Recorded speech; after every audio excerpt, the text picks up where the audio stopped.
오늘 우리에게 주시는 하나님의 말씀입니다. 구약성경 호세아 5장 1절부터 7절을 함께 읽도록 하겠습니다. 호세아 5장 1절로 7절입니다. 찾으셨으면 한 절씩 나누어서 읽겠습니다. 제사장들아 이를 들으라. 이스라엘 족속들아 깨달으라. 왕족들아 귀를 기울이라. 너희에게 심판이 있나니 너희가 미스바에 대하여 올무가 되며 다볼 위에 친 그물이 됨이라.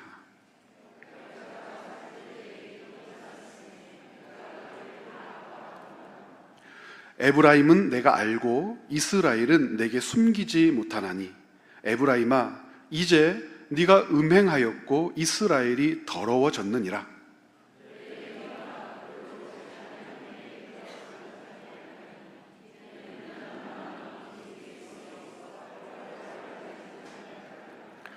이스라엘의 교만이 그 얼굴에 드러났나니 그 죄악으로 말미암아 이스라엘과 에브라임이 넘어지고 유다도 그들과 함께 넘어지리라.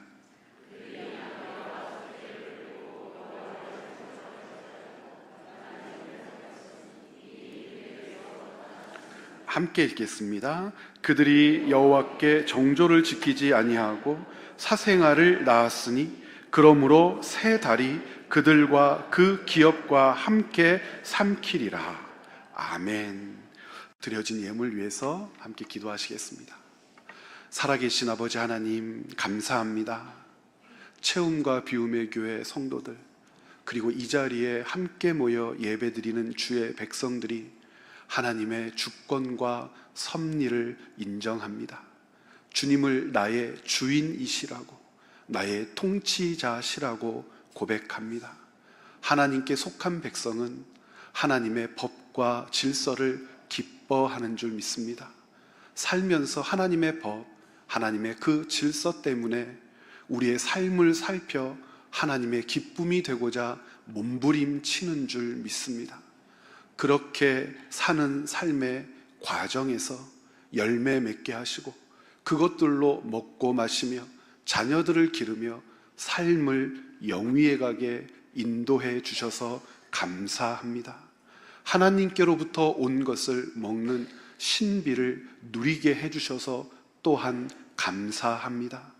그 사실을 고백하는 주의 백성들의 손길로 올려진 귀한 예물을 기뻐 받아 주시옵소서. 하나님께로부터 왔습니다. 주님이 나의 왕이십니다 고백하는 것이오니 주님을 사랑하고 주님을 신뢰하며 주님께 드린 소중한 손들 하나님의 손으로 붙잡아 주시옵소서. 아버지 하나님, 돈이 부족하고 돈이 없어서 사람들과의 관계가 끊어지거나 어려워지지 않게 하여 주시옵소서. 갚아야 할 빚 그리고 매달마다 물어야 할 이자 때문에 염려와 근심에 쌓여 살지 않게 하여 주시옵소서. 나누고 베풀되 그리고 고용하는 직원들의 삶을 걱정하지 않게 하여 주시옵소서. 하나님, 충분하게 하여 주시고 넉넉하게 하여 주시옵소서. 어떤 일이 있어도 돈 때문에 물질 때문에 누구에게 손가락질 받는 성도들 없게 하여 주시고 어떤 사람들에게 모멸감을 당하는 순간도 없게 하여 주시옵소서. 주님의 백성들이 있는 곳, 그곳이 장사하는 곳이라도, 그것이 어떤 사업을 운영하는 곳이라도, 그것이 여러 사람과 함께 일구어가는 삶의 터전이라도 있는 곳에서 존경받게 하여 주시고 존중받게 하여 주시고 주님의 백성답게 살려는 주의 백성들로 그 일터가 하늘의 해처럼 빛나게 하여 주시옵소서. 우리 백성들 하나님의 자녀들이 있는 곳에서 땀 흘려 일하는 그것 하나하나가 하나님께 올려지는 예배가 되게 하여 주시고 주님께서 흠양하시는 삶의 예물이 되게 하셔서 있는 삶의 처소가 곧 삶의 예배가 되게 하여 주시옵소서. 오늘도 주님의 말씀을 읽었습니다. 이 말씀으로 마음이 힘들고 어려워질 수도 있겠지만 주님의 말씀을 조차 살아내고자 하는 선하고 거룩한 열심이 오늘도 우리 안에 샘솟듯 솟아나게 하여 주옵소서. 감사드리오며 예수님의 이름으로 간절히 기도드리옵나이다. 아멘.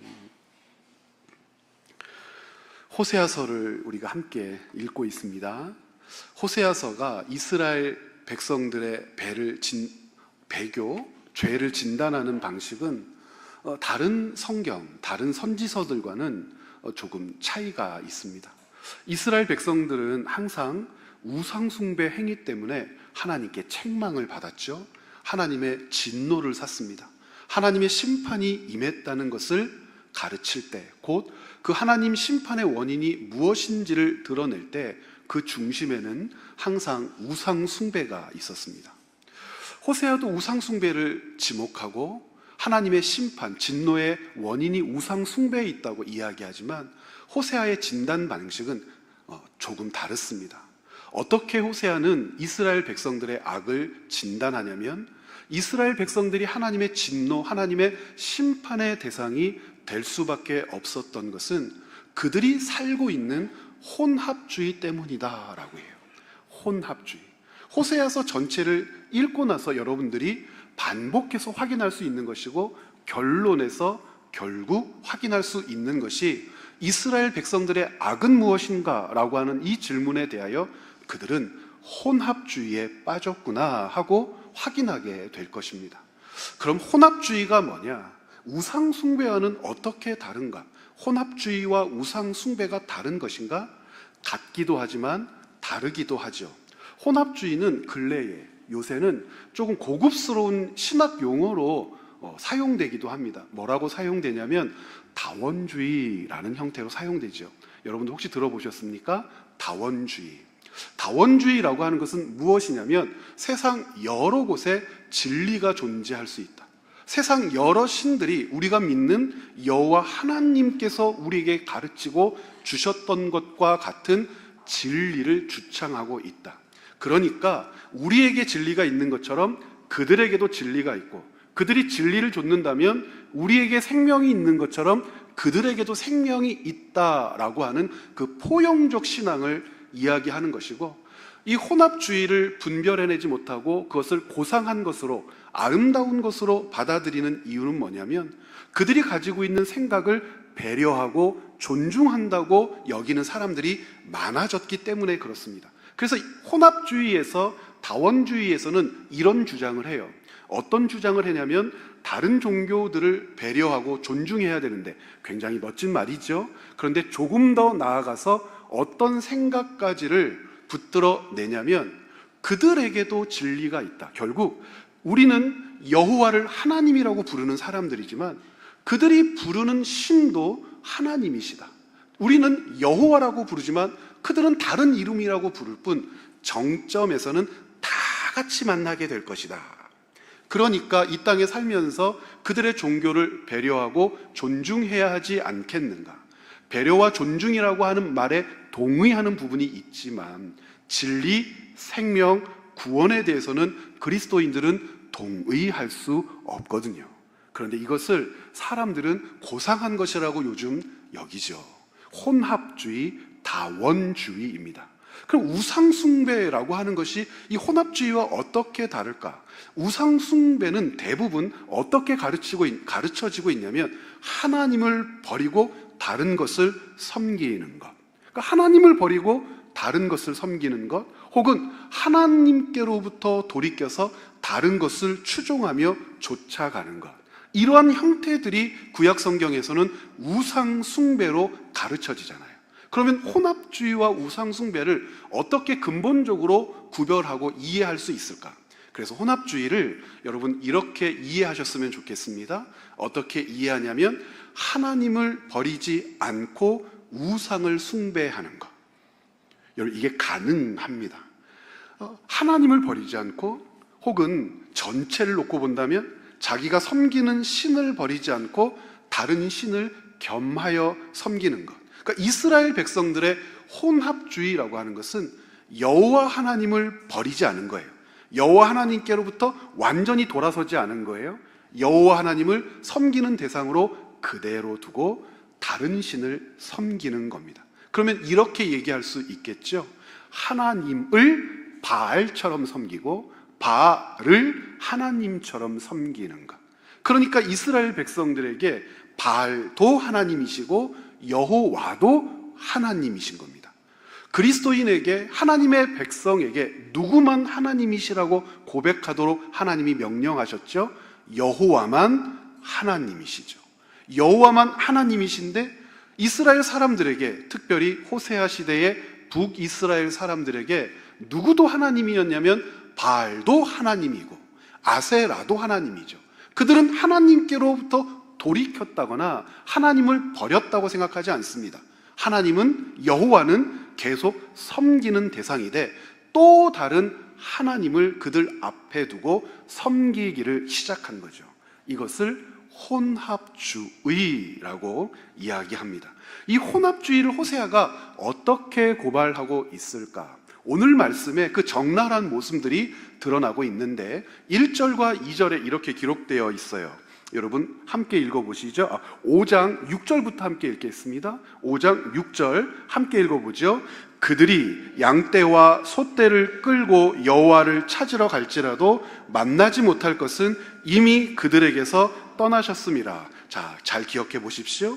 8장 11절부터 14절 제가 읽어보겠습니다. 에브라임은 죄를 위하여 제단을 많이 만들더니 그 제단이 그에게 범죄하게 하는 것이 되었도다. 제단을 많이 만든다는 것이 하나님께 제사 드리는 장소를 편하게 하기 위하여 집 옆에, 마을 옆에 많이 만들었다, 이렇게도 읽을 수 있지만, 제단을 많이 만들었다라고 하는 표현이 자기들이 섬겨야 할 하나님이 여럿 되었기 때문에 제단도 많이 필요했던 것이다, 이해할 수 있는 부분입니다. 그러면서 12절, 내가 그를 위하여 내 율법 만 가지로 기록하였으나 그들은 이상한 것으로 여기도다.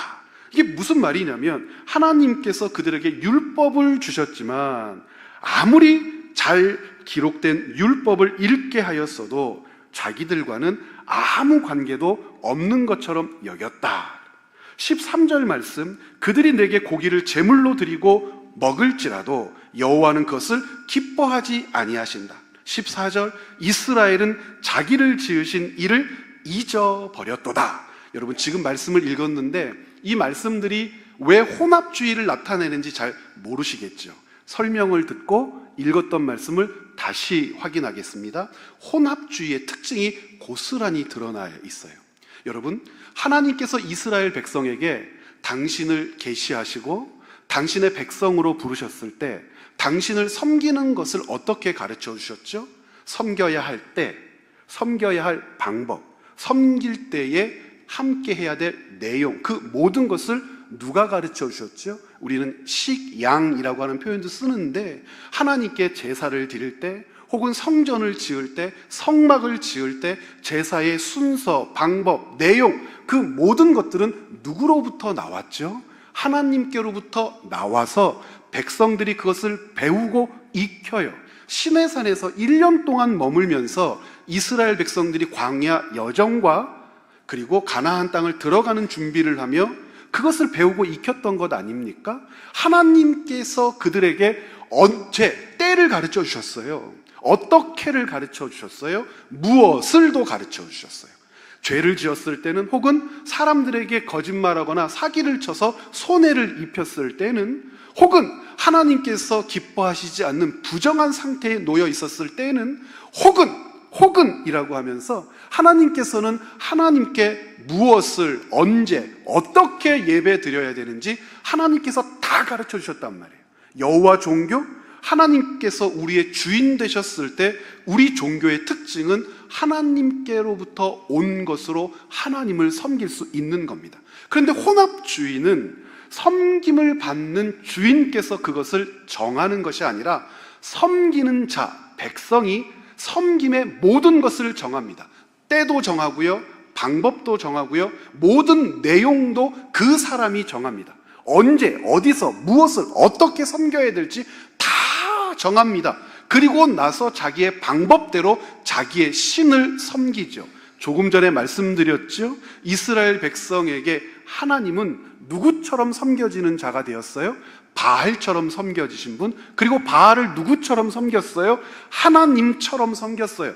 그러다 보니까 뭐가 중요하지 않아요? 시간 중요하지 않아요. 하나님께서는 절기의 때를 다 가르쳐 주셨거든요.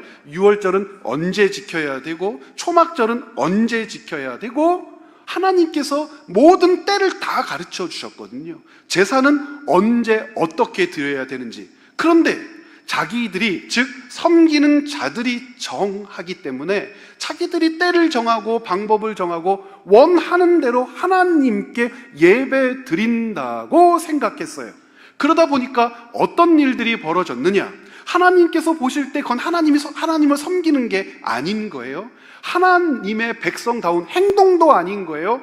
하나님께서 원하시지도 않는 거예요. 그런데 때와 방법과 내용을 자기들이 규정하다 보니까 5장 6절처럼 그들이 양떼와 소떼를 끌고 여호와를 찾아갈지라도 하나님이 그들을 어떻게 하지 않으십니까? 만나 주실 수 없는 거예요. 하나님이 원하는 제물, 방식, 내용이 아닌 거예요. 하나님께 예배 드릴 태도, 자세 전혀 되어 있지 않아요. 그런데 무엇 끌고 가면 하나님이 받으실 수 없다고 생각해요? 제물, 양떼와 소떼를 막 끌고 가는 거죠. 에브라임은 죄를 위하여 제단을 많이 만들었다. 8장 11절의 기록인데요. 바알에게 제사 드렸던 제단에서 하나님께 제사 드리고요. 바알에게 올려드렸던 제물과 바알에게 올려드렸던 그 식양대로 하나님께 제물을 올려드리고 그 순서와 식양을 막 드려요. 그랬더니 그 제단이 그 사람에게는 하나님께 예배드리는 장소가 아니라 뭐가 되었다고요? 범죄하게 하는 장소가 되었다고 그래요. 하나님이 너무 이상한 거예요. 그래서 12절이 너무 중요하죠. 8장 12절 같이 읽어보겠습니다. 내가 그를 위하여 내 율법을 만 가지로 기록하였으나 그들은 이상한 것으로 여기도다. 이제 이해가 되잖아요. 하나님께서 율법을 주셨어요. 법을 주셨어요. 그 법에는 뭐가 들어가 있어요? 하나님께 예배하는 방법, 무엇을 예배해야 되는지, 어떻게 예배해야 되는지, 언제 예배해야 되는지 다 들어있는데 그들은 하나님께서 주신 율법을 무시해요. 무시하면서 어떻게 생각한다고요? 자기들과는 아무 상관이 없는 것이라고 생각해요. 그러면 하나님의 법을 자기들과 아무 상관이 없는 것이라고 생각하면서 하나님께 예배를 드린들, 그것을 하나님이 받으실 수 있는 예배가 될 수 있겠습니까? 없어요. 그래서 13절 그들이 내게 고기를 제물로 드리고 먹을지라도, 고기 제사 많이 드리죠. 그러면 하나님이 무조건 받으실 줄 안다는 거예요. 혼합주의 신앙은 그런 생각이 가능해요. 하나님을 바알처럼, 바알을 하나님처럼. 그런데 하나님을 바알처럼 섬기는 그들의 행위를 바라보시면서 하나님은 그들의 제사, 예배, 하나님께 나옴을 뭐 하실 수 없었어요? 기뻐할 수 없었습니다. 혼합주의자들은 그렇게 자기들이 정한 대로 하나님을 섬깁니다. 그것이 혼합주의죠. 그러면 이 이야기를 듣고 우리 안에 정리되어야 할 게 있죠. 어떤 차이가 있는가? 우리는 어떻게 하나님의 백성으로 우리의 정체성을 확인할 것인가? 우리에게, 하나님의 백성에게 가장 중요한 것은 무엇입니까? 1번 부르심이죠. 보내심이고요. 맡기심입니다. 하나님과 우리와의 관계를 생각할 때 혼합주의자들과 같이 그들처럼 생각할 수 없어요. 혼합주의자들이 왜 자기들이 만든 방법으로 하나님을 섬길까요? 하나님이 위대하고 크기 때문에 바알처럼 더 많은 것을 드리고 싶어서 그게 아니고요. 혼합주의자들이 때를 정한다고 그랬어요. 방법과 내용을 정한다고 그랬어요. 바알처럼 섬긴다고 그랬어요. 하나님이 그들에게 뭐가 되셔야 하기 때문에 그래요? 도구와 수단이 되어야 하기 때문에 그래요. 이 혼합주의자들에게 있어서 그래서 섬김을 받는 하나님보다 섬기는 자기 자신들이 훨씬 더 중요해요. 그 자기들 자신을 중심으로 시간도 정해야 되고 방법도 정해야 되는 이유가 여기에 있어요. 신들은 하나님이건 바알이건 자기를 위하여 존재하는 절대자인데 그 자기를 위한 자를 어떻게 해야 되니까? 도구로 쓰고 수단으로 쓰고 방법으로 써야 되니까 자기를 위하여 어떤 일을 해야 될 존재이니까 때, 시간, 장소, 내용 모두 혼합주의자들은 자기들이 정하는 거예요. 그런데 하나님의 백성이라고 불리우는 자들에게는 때가 너무 중요해요. 방식도 중요해요. 내용도 너무너무 중요해요. 이유는 다른 데 있잖아요. 하나님과 우리의 관계를 알기 때문이에요. 우리를 어떻게 규정해요? 부르심으로 규정해요. 우리의 삶의 자리를 무엇으로 규정해요? 보내심으로 규정해요. 우리가 하고 있는 일의 가치는 왜 소중하고 아름다워요? 맡기셨기 때문이에요. 부르시고 보내시고 맡기셨다. 이것이 하나님의 주권, 섭리, 통치를 인정하는 하나님 백성의 태도이지만 혼합주의자들은 하나님의 보내심, 부르심, 맡기심에는 관심이 없지요. 하나님은 자기의 무엇을 위하여 필요한 도구예요. 못을 박으려면 망치가 필요한 것처럼 하나님이 있어야 되는 거죠. 땅을 파려면 삽이 있어야 되는데 하나님을 삽처럼 사용하고 싶은 거죠. 벽을 무너뜨리고 무언가 큰 공사를 하려면 거대한 포크레인 같은 것도 하나 있어야 되는데 하나님이 필요한 거예요. 하나님은 자기들의 필요를 위하여 규정된 존재. 그러므로 무엇인가 하나님이 해주실 수 있는 것과 바알이 해주실 수 있는 게 나뉘어져 있으니까 바알이 해줄 수 없는 어떤 것을 하나님께 구해야 되니까 하나님을 버리지 않고 하나님을 떠나지 않고 우상 숭배를 감행할 수 있는 거죠. 이것을 뭐라고 부른다고요? 혼합주의라고 부른다고요. 왜 이 시대에도 호세아 말씀을 우리는 이토록 깊이 읽고 묵상해야 할까? 하나님이 경고하시는 것이죠. 기독교 신앙에도 혼합주의가 있을 수 있다는 거예요. 왜 이 경고를 들으면서 말씀을 읽어야 되느냐? 자, 이스라엘 백성들이 왜 혼합주의에 빠졌는지를 점검해 보면 우리의 일상과 얼마나 가까이 맞닿아 있는지 여러분들 확인할 수 있습니다. 호세아가 이스라엘의 죄를 진단하며 혼합주의를 이야기하고 이스라엘 백성들이 왜 이렇게 혼합주의에 깊이 물들 수밖에 없었는가를 두 가지로 진단을 합니다. 이 두 가지, 물론 다른 요인들도 있을 것이고 개인적인 요인들도 있을 거지만 이스라엘, 북이스라엘 민족들이 혼합주의에 빠질 수밖에 없는, 거기서 헤어나오지 못하는 이유는 두 가지다라고 진단합니다. 그 첫 번째가 무엇이냐면 종교 세력의 타락이요, 두 번째가 무엇이냐면 정치 세력의 타락입니다. 정치는 우리와 먼 거리에 있는 줄 알았는데, 우리랑 상관없는 것인 줄 알았는데 아니요. 종교? 우리는 기독교라고 하는 종교 안에 안정되어 거주하고 있는데 어떻게 종교가 그리스도인들을 혼합주의에 빠뜨릴 수 있을까? 아니요. 이스라엘 백성들은 누구보다도 철저히 하나님의 백성, 선민이라고 믿었어요. 그들의 혈통이 그것을 증명한다고 믿었고 그들이 소유한 율법이 그것을 증명한다고 믿었지만 하나님이 뭐라고 그러세요? 그들에게 수만 글자로 율법을 줬지만 자기들이랑 상관없다고 이야기하더라는 거예요. 호세아는 그래서 두 가지로 진단해냅니다. 종교 세력이 타락했구나, 정치 세력이 타락했구나. 종교 세력과 정치 세력이 타락했다는 것을 오늘 말씀, 우리가 본문으로 읽은 5장 1절과 2절에서 뭐라고 기록하고 있을까요? 다시 한번 읽어볼까요? 제가 읽겠습니다. 제사장들아, 이를 들으라. 이스라엘 족속들아, 깨달으라. 왕족들아, 귀를 기울이라. 너희에게 심판이 있나니 너희가 미스바에 대하여 올무가 되며 다볼 위에 친 그물이 됨이라. 패역자가 살육죄에 깊이 빠졌음에 내가 그들을 다 벌하리라. 우리가 10절은 읽지 않았는데 10절은 이 정치 세력들의 타락을 이렇게 고발해요. 유다 지도자들은 경계표를 옮기는 자 같으니 내가 나의 진노를 그들에게 물같이 부으리라. 잠깐만 설명한다면요, 경계표를 옮긴다는 것이 무엇이죠? 이스라엘이 차지하고 있는 땅은 약속의 땅이잖아요.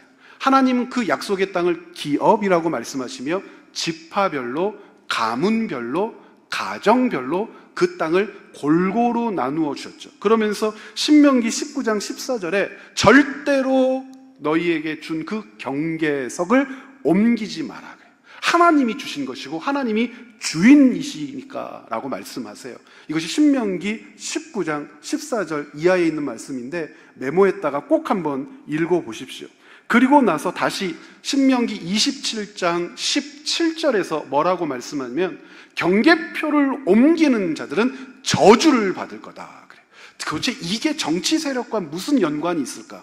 하나하나 살펴봐야 됩니다. 자, 첫 번째, 무엇이 타락했다고 그랬어요? 종교 세력이 타락했다고 그랬습니다. 종교 세력이 타락했다는 것은 도대체 뭘까? 그리스도인 하나님 백성에게 있어서 하나님과 우리 사이, 우리 관계를 규정하는 세 개의 단어를 여러분과 말씀드렸어요. 첫 번째는 부르심, 두 번째는 보내심, 세 번째는 맡기심이라고 우리의 삶을 규정합니다. 그래서 한 사람 한 사람의 모든 직업이 귀해서 칼빈과 같은 사람은 그리스도인의 모든 직업은 소명되었다라고 우리에게 가르쳐요. 높고 낮음으로 평가할 직업이 없다라고 이야기할 만큼 부르심과 보내심과 맡기심의 가치를 그렇게 귀하게 여겼단 말이에요. 그런데 종교 지도자들이 타락하면 어떻게 되는 줄 아세요? 이 종교 지도자들, 특별히 북이스라엘 같은 경우에는 왜 타락할 수밖에 없었을까? 그 첫 번째 요인으로 자격과 수준 미달의 자들이 종교 지도자가 되었다고 이야기하죠. 아시는 것처럼 북과 남이 갈라질 때 북이스라엘의 첫 번째 왕 여로보암이 했던 가장 악독한 짓이 뭐였어요? 일반 백성 자원하는 자들 중에서 제사장을 삼고 절기에 때를 옮겨버리고 여호와 하나님께 예배드릴 장소인 성전이 아니라 베델과 단에 황금 송아지 제단을 만들어 놓고 거기서 제사하게 했잖아요. 혼합주의의 첫 번째 단추가 끼워진 거죠. 그래서 열왕기상 12장 31절 북쪽 이스라엘의 종교 지도자들을 이렇게 규정하죠. 함께 읽어봅니다. 그가 또 산당들을 짓고 레위 자손 아닌 보통 백성으로 제사장을 삼았다. 보통 백성. 여러분, 제사장들이 제사 업무에 동원되는 것은 2년에 한 번 정도입니다. 24반차라고 해서 이 제사장 그룹을 24개의 조로 나누고 그 조들이 한 달씩 하나님의 그 성전 혹은 성막 제의를 감당하도록 되어 있어요. 그런데 이 나머지 성막 제의에 투입되는 조가 아닌 나머지 조들은 그럼 평일에 뭐 할까요? 각 고을, 마을로 흩어져서 그들에게 율법 교육을 시켜요. 율법 교육, 그리고 그들 안에 있는 분쟁을 조정하고요. 하나님의 법, 질서, 도적질했으면 혹은 살인했으면 혹은 다른 사람들과 어떤 분쟁이 났을 때 어떻게 해야 되는지 그것들을 세밀하게 지도해요. 레위 자손 중에서 아론 계열의 자손들이 그 제사장의 직무를 맡는 거죠. 그런데 이 북이스라엘에서 어떤 짓을 하느냐? 자격 없는 자들, 수준 미달인 자들을 제사장 업무를 맡도록 임명하기 시작합니다. 제사장 업무를 맡도록 임명하기 시작하자 어떤 일들이 발생했느냐? 호세아 4장 6절부터 8절이 수준, 자격 없는 자들이 제사장이 되었을 때 이런 짓거리를 했다 고발하는데요. 6절 보면 이렇게 되어 있어요. 내 백성이 지식이 없으므로 망하는도다. 이스라엘 백성을 이야기하는 거예요. 그러면서 네가 지식을 버렸으니, 여기서 말하는 너는 누굴까요? 그 다음 구절, 나도 너를 버려 내 제사장이 되지 못하게 할 것이요. 자, 지식을 버린 자는 누굽니까? 제사장들이에요. 원래 제사장들이 맡아야 될 직무를 감당하지 않았음을 고백하는 거죠. 마땅히 가르쳐야 하는데 가르치지 못했어요. 수준이 안 되는 거예요. 자격이 안 되는 거예요. 무엇을 가르쳐야 하는지도 모르는 거죠. 수준도 안 되고 자격이 안 되는 자들이 제사장이라고 서 있다 보니 하나님의 지식을 버려버렸다는 거예요.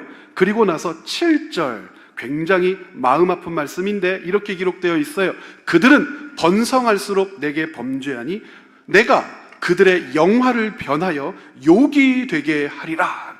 번성할수록 내게 범죄한다라고 하는 것이 이상한 문구잖아요. 번성한다는 것이 무슨 뜻일까요? 제사장들이 어떻게 하면 번성하죠? 제사장들이 숫자가 막 많아지고 제사장을 하겠다고 지원하는 자가 막 많아져요. 이스라엘 사회에서는 남유다 같은 경우에는 그럴 수가 없지요. 누구만 제사장이 될 수 있으니까요. 계속해서 혈통으로 이어지다 보니 레위 자손만 제사장이 될 수 있어서 그런 일이 있을 수 없는데, 북이스라엘은 제사장에 지원하는 자가 많아졌어요. 경쟁률도 세졌어요. 아무나 제사장이 될 수 없는데, 제사장의 수준에 도달하는 것이 어려워서 그런 것이 아니라 제사장직이라고 하는 것이 굉장히 메리트 있는 직업이 된 거예요. 엄청난 연봉 고소득자라고 불리게 된 것이고, 제사장 하면 논한다는 소문이 있는 것이고, 제사장 하면 집도 사고 땅도 사고 떵떵거리면서 부귀와 영화를 누릴 수 있게 되는데요. 그러면 제사장들이 어떻게 하면 떵떵거리고 부귀와 영화를 누릴 수 있게 될까요? 뭐가 많아지면 그렇게 될까요? 제사 업무가 많아지면 그렇게 되겠죠. 제사 업무 중에서도 특별히 속죄제사 같은 거예요. 그 제사 업무 중에서도 막 자기의 죄를 고백하고 자기의 소원을 이야기하고 뭔가 문제를 저지른 다음에 용서받고 싶은 사람이 많아지면 제사 업무가 많아지겠죠. 그러면 왜 제사 업무가 많아지는 게 그들에게 부유함을 가져다 줄까? 제사할 때 그냥 제사하나요? 뭐 가지고 옵니까? 조금 전에 읽었잖아요. 소떼와 양떼를 가지고 온단 말이에요. 가난한 자들이라도 하다못해 비둘기라도 하나 잡아가지고 온단 말이에요. 그러니까 제사 업무가 많아진다는 것을 번성한다라고 표현한 거죠. 제사 업무가 많아지면 많아질수록 그들은 타락해요. 오히려 반대여야 되잖아요. 하나님의 제사장, 하나님께서 세우신 제사장이라면 제사 업무가 많아져서 속죄 제사를 많이 드려야 돼. 백성들의 죄를 자복하는 일들이 많아. 그러면 가슴을 찢을리잖아요. 우리 민족이 저 지파가, 저 가문이 저렇게 타락했단 말인가? 저런 악한 짓을 했단 말인가? 아니 이런 문제들도 일으켰단 말인가? 가슴을 찢어야 되는데 박수를 치는 거예요. 신난 거예요. 이유는요, 수입이 많아지는 거예요. 엄청난 수입을 거둬들이죠. 그러다 보니 어떤 일을 하겠어요? 8절 말씀이 이렇게 돼 있어요. 4장, 그들이 내 백성의 속죄 제물을 먹는데 그 마음을 그들의 죄악에 두는구나. 속죄 제물이 수입이 되라고 하신 것은 맞는데 무엇에만 관심 있어요? 이런 말씀 안 되는데, 제사에는 관심 없고 제사상에만 관심. 이런 말은 어울리지 않지만 미쳐버린 거죠. 그 수입에, 그 늘어나는 자기 수입에 온통 정신이 팔려서 백성들이 썩어지는지 마음이 타락했는지 삶이 어떤지 살피지 않고 자기들의 재물, 자기들의 늘어나는 재산에만 관심을 두더라. 종교 지도자들이 이렇게 타락해요. 그런데 이렇게만 타락한 정도가 아니에요. 종교 지도자들이요, 이 제사장들이요, 이권에 개입하기를 시작합니다. 어떻게 하면 이권에 개입할까요? 여호와 하나님께 드리는 제단도 있고 바알에게 드리는 제단도 있는데 경쟁할 거 아닙니까? 경쟁. 그러면 이 경쟁하면서 이 바알에게 드리는 제사보다 자기들이 더 많은 수입을 얻으려면 여러 가지 방법들을 고안해내야 될 거예요. 그 중에서도 제사를 좀 더 편하게 지내게 해주고, 제사를 드렸을 때 뭐 효과 같은 것도 막 이야기해주고, 사람들을 막 격려하고 그럴 것 아닙니까? 백성들은 신나겠죠. 사람을 죽여도 가서 제사 한번 드리고 용서받고, 사기를 쳐도 제사 한번 드리고 용서받고, 그 탐욕을 부려가지고 싹 다 빼앗아서 자기 창고에 드린 다음에 찝찝하면 제사 한번 드리고 괜찮다고 하는 거죠. 제사를 드리기 전에 하나님께서 뭐 하라고 했죠? 배상, 보상을 철저하게 지키라고 그랬죠. 남의 거 사기쳤으면 일단은 1.2배로 갚아야 되는 거예요. 1.2배. 자기가 남을 힘들게 하고 어려워했다면 그 힘든 것에 대하여 보상을 하도록 율법은 정해져 있는데, 이놈들은 그렇게 하지를 않은 거죠. 제사 한 번으로 모든 것을 퉁치고 자기의 배를 불릴 수 있는 방식들, 그것을 제사장들이 가능하도록 그렇게 인정을 해주면 되는 것 아니겠어요? 잘했어, 괜찮아, 우리 주께서 너를 용서하셨어, 우리 주님께서 너의 마음을, 중심을 받으셨어, 그러면 돼 버리는 것이니까요. 거기에만 마음을 쏟은 것이 아니라 이권에 개입했다고 그랬잖아요. 이권 중에서 아마 재물 같은 거, 하나님께 드리는 재물, 예수님 당시에도 제사장들이 이권을 개입했을 때 성전이 도적의 소굴이 되어버렸잖아요. 만민이 기도하는 집이. 북이스라엘은 얼마나 심했겠습니까? 재물을 사고팔고 제사장이 규정하는 곳에서 가지고 오는 양만 제사로 받는다거나, 그러면서 다툼이 있고 분쟁이 있으면 이 제사장 놈들이 강도대로 변해가지고 그 이권에 개입해서 자기를 힘들게 하는 자 혹은 위협하는 자들을 때로 가서 죽여버리는 일도 있었어요. 오늘 본문에서, 호세아 본문에서 그것을 고발하는 장이 있는데 6장 한번 찾아보시겠어요? 호세아 6장 7절에 이렇게 기록되어 있습니다. 그들은 아담처럼 언약을 어기고 거기에서 나를 반역하였느니라. 지금까지 우리 개역개정 성경은 아담처럼 언약을 어기고를 어떻게 이해하도록 번역을 했냐면, 옛날 처음 사람 아담이 하나님과 맺은 언약을 어긴 것이라고 읽도록 아담을 사람으로 번역을 했는데, 영어 성경이나 다른 많은 번역에서 지금은 아담처럼이라고 하지 않고 아담의 장소 부사를 붙여서 번역을 하고 이해하도록 요청을 합니다. 이것이 더 옳습니다. 왜 그러냐면 그 다음 문장 때문에 그렇습니다. 어떻게 되어 있어요? 그들은 아담처럼 언약을 어기고 거기에서 나를 번역하였다. 이 거기가 뭐를 가르치는지 애매해지잖아요. 앞에 장소부사가 나와야 그곳에서 하나님을 반역했구나, 언약을 어겼더니 반역했구나 읽을 것 아닙니까? 이 아담은 실제로 여호수아 시대에도 이스라엘 사람들이 알고 있었던 지명 중에 하나입니다. 그래서 어떻게 읽기를 요청드리냐면 이렇게 해요. 그들은 아담에서, 장소로 읽는 거예요, 아담이라고 하는 동네에서 언약을 어기고 거기에서 나를 반역했다. 길르앗은 악을 행하는 자의 고을이라. 다 장소가 나오니까요. 피의 발자국으로 가득 찼다. 그랬더니 강도떼가 사람을 기다림같이, 누가요? 제사장의 무리가 세겜길에서 살인하니 그들이 사악을 행하였느니라.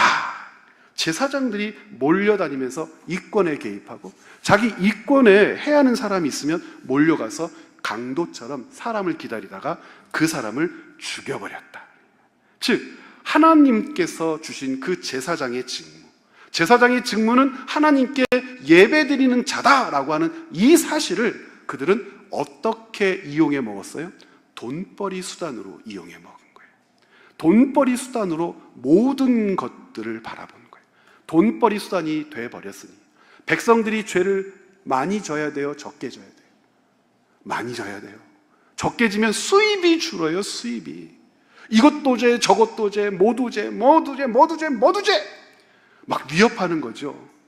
헌금 한번 어떻게 해서 빼먹거나, 하나님께 감사해야 될지, 감사하지 않으면 네 다리가 부러질 거야, 허리가 부러질 거야, 집이 불탈 거야, 사업체가 망할 거야.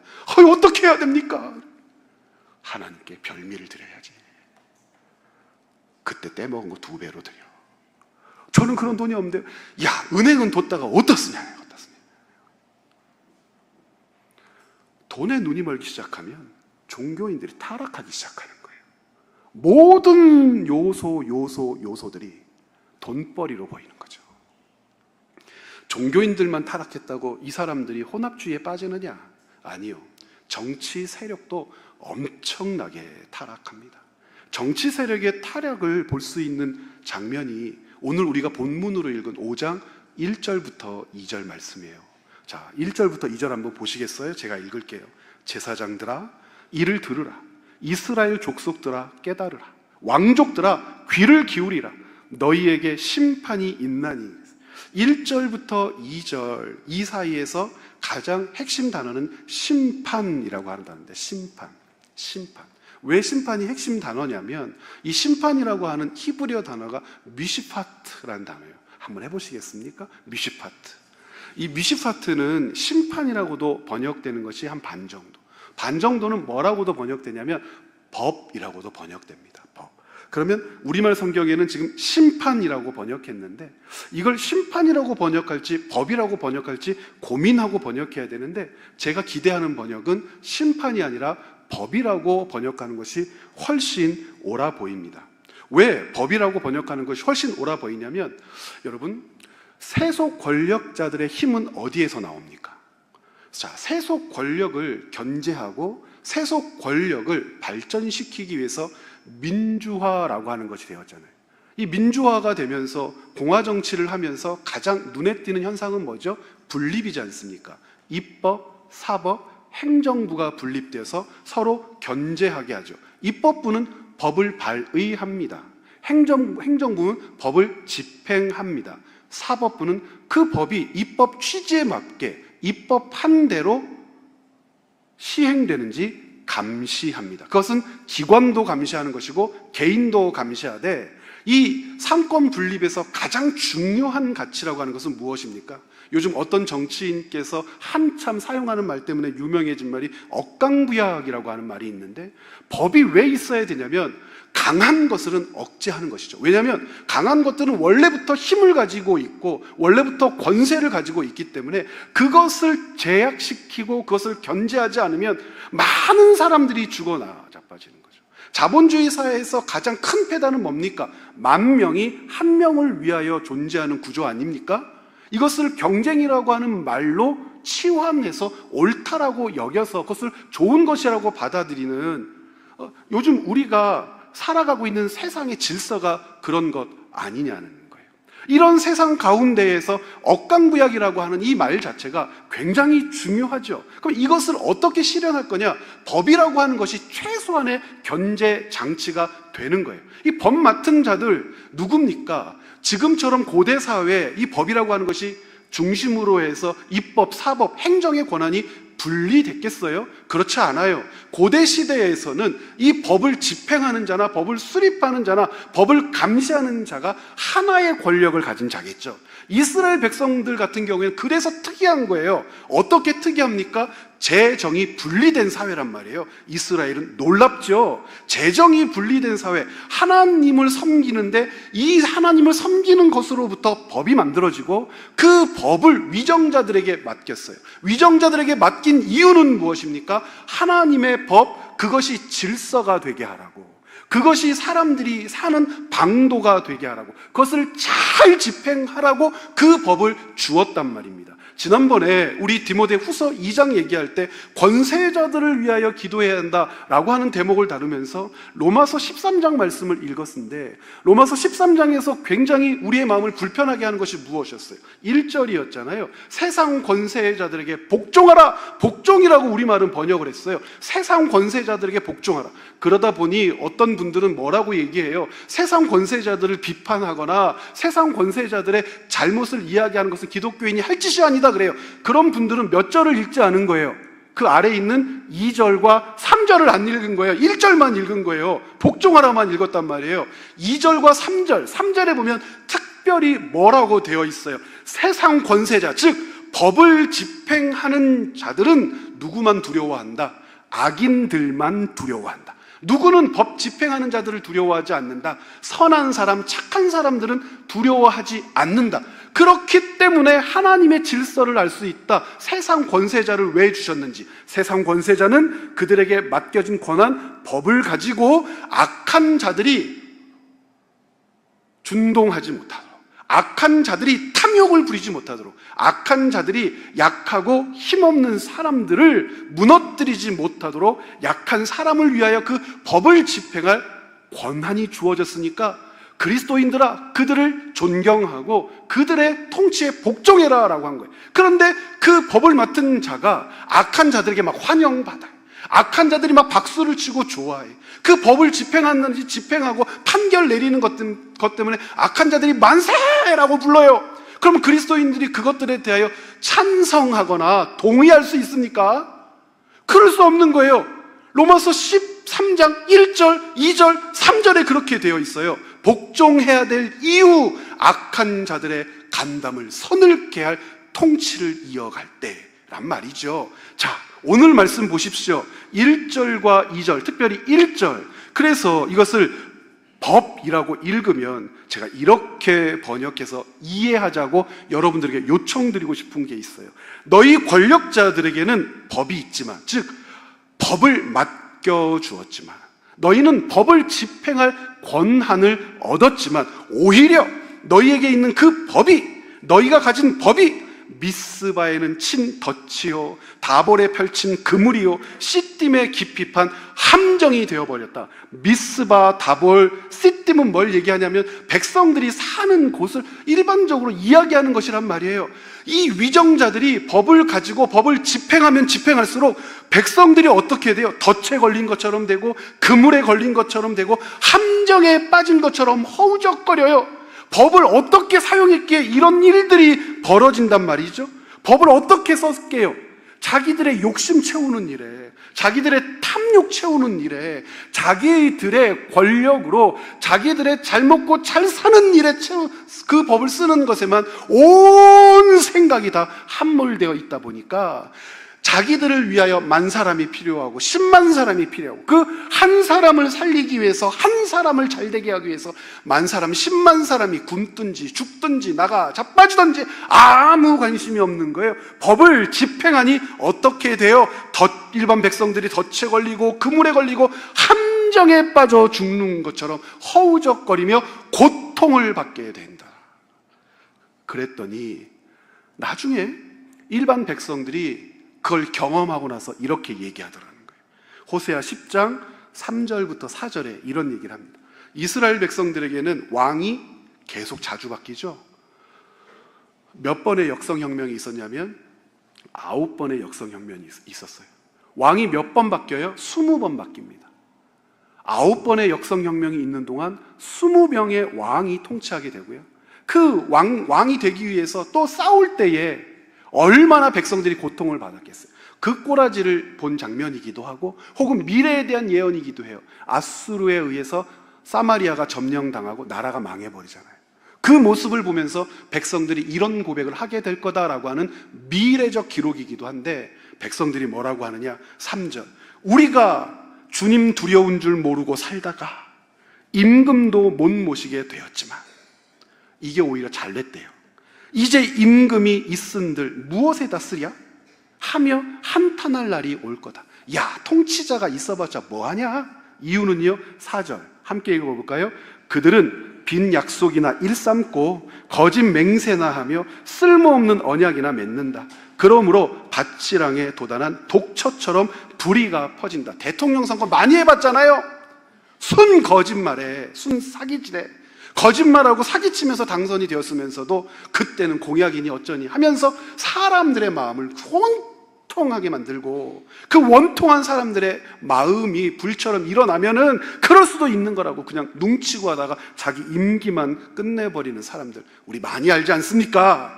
그들의 빈 약속이나 일삼고 거짓 맹세나 쓸모없는 언약이나 맺는 자들, 자기 욕심, 탐욕을 채우는 것에 능숙한 자들, 그렇게 정치 세력이 타락하더라는 거예요.